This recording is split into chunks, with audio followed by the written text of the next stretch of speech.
Every team, every topic, everywhere. This is Believe.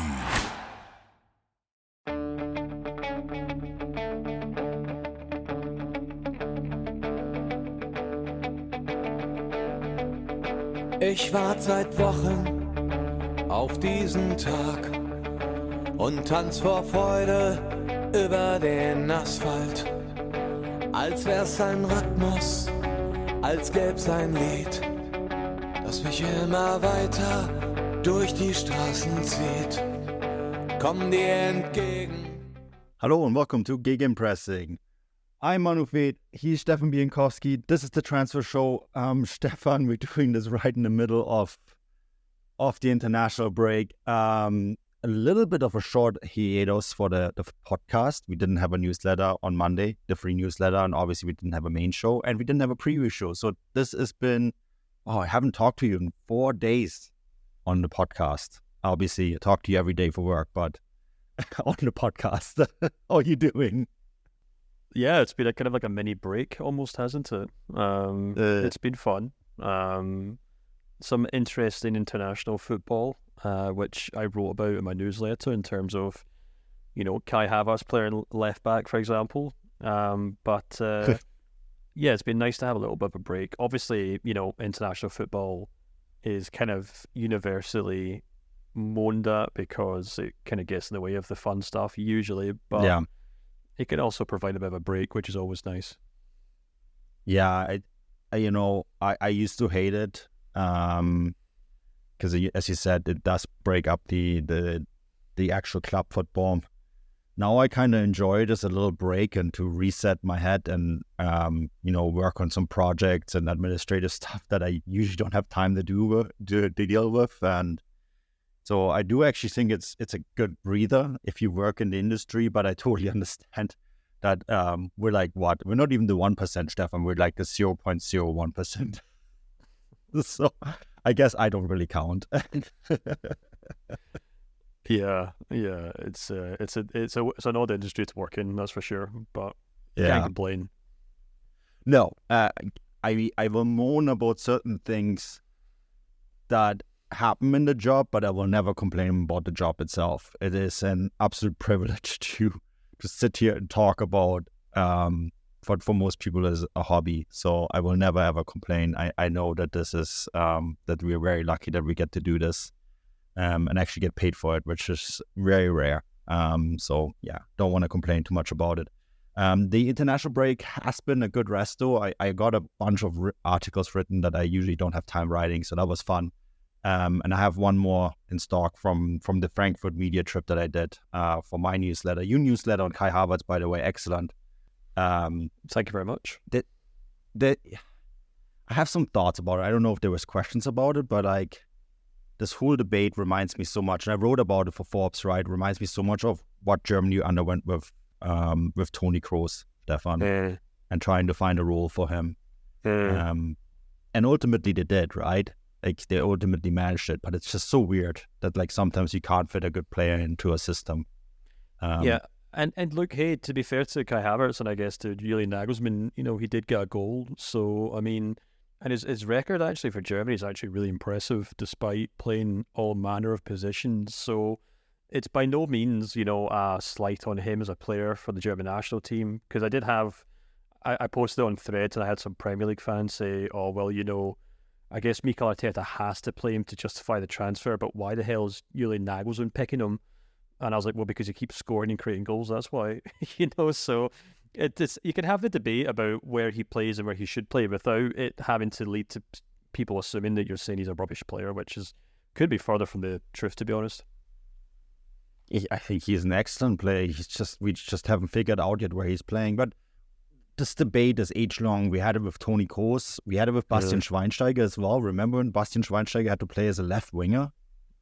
Before finally before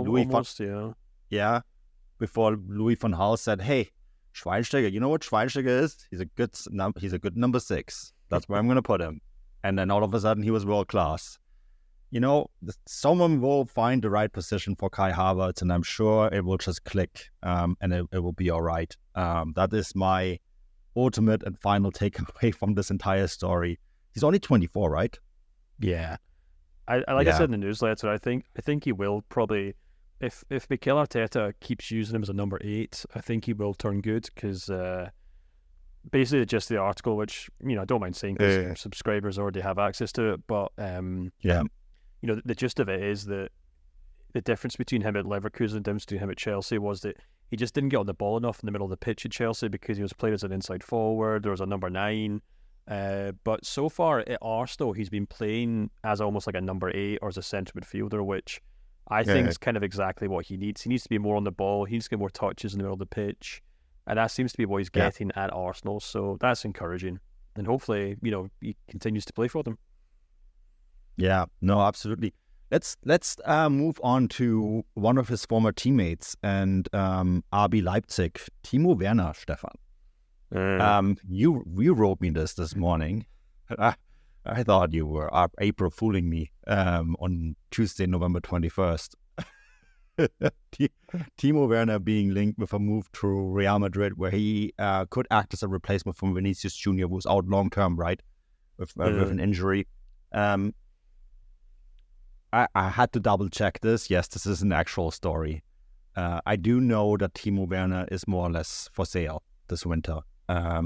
He has really struggled for playing time at Leipzig. This is his second move in a row. Ironically, the first one to Chelsea didn't work out, and then the move back to Leipzig hasn't really quite worked out either. With Leipzig, I think Leipzig is just a bit of a different club now, right? With a different style of playing.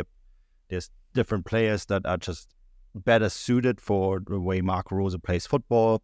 Even someone like Benjamin Sesko, who is a number 9, he's ahead of Werner, but not always playing. Openda seems to be the number 1 choice, and then they have actual wingers and number 10s that can play behind a number 9. And so Werner's really struggling for playing time.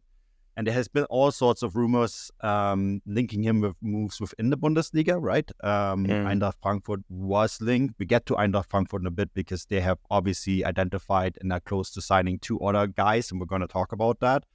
But it's just not going to be.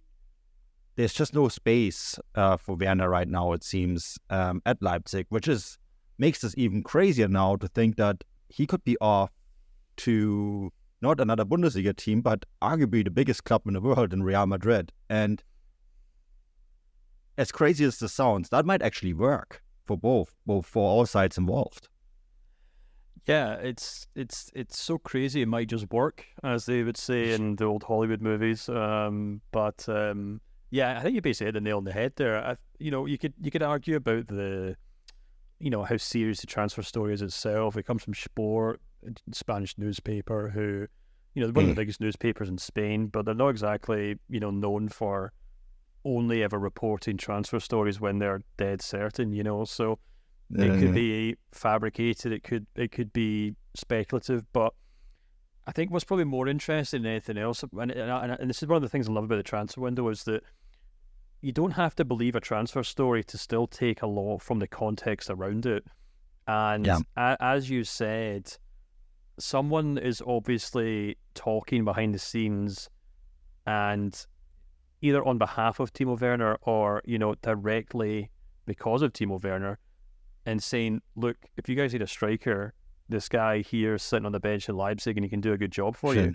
I think the context here as well, there's that Vinicius Jr. picked up an injury in the international break. So, Real Madrid are kind of running low on forwards. And look, you could see why Timo Werner would kind of slot into that Vinicius Jr. role quite well. I mean, he's not obviously as good as Vinicius Jr., but I think we have to bear in mind that while Real Madrid are known for these kind of galactical signings, they tend to pepper them with very small signings around them to try and fill up the starting 11 and kind of fill in the cracks in the squad. And this could be one of those moves that kind of suits all parties, in a sense that, Real Madrid Real Madrid get a player who can play up front for them. RB Leipzig's move on a player who's probably quite highly paid. And of course, Timo Werner gets to move on to another club and, have a shot at that. I'm not entirely, like I said, I'm not entirely sure if this is a transfer rumor that anyone should really put a lot of faith in. But I think the key thing to bear in mind here is that these whispers are already coming out, and if it's not going to be Real Madrid, there's a good chance it could be someone else because, as you mentioned, Werner has not really been in Marco Rosa's plans this season. He's only started 2 Bundesliga games to date, if I'm not mistaken. He's sat on the bench for another 2. He's picking up very little game time at the moment. And yeah, it would make sense, I suppose, if that's a kind of sign of things to come, then you can understand why he and his agent might be working overtime as they go into the January window. A player, by the way, Volker Struth is the agent who also represents a certain Toni Kroos. Just saying. Yeah, well, he might be doing his friend a favour there. Thank you for listening to Believe. You can show support to your host by subscribing to the show and giving us a 5-star rating on your preferred platform. Check us out at Believe.com and search for BLEAV on YouTube.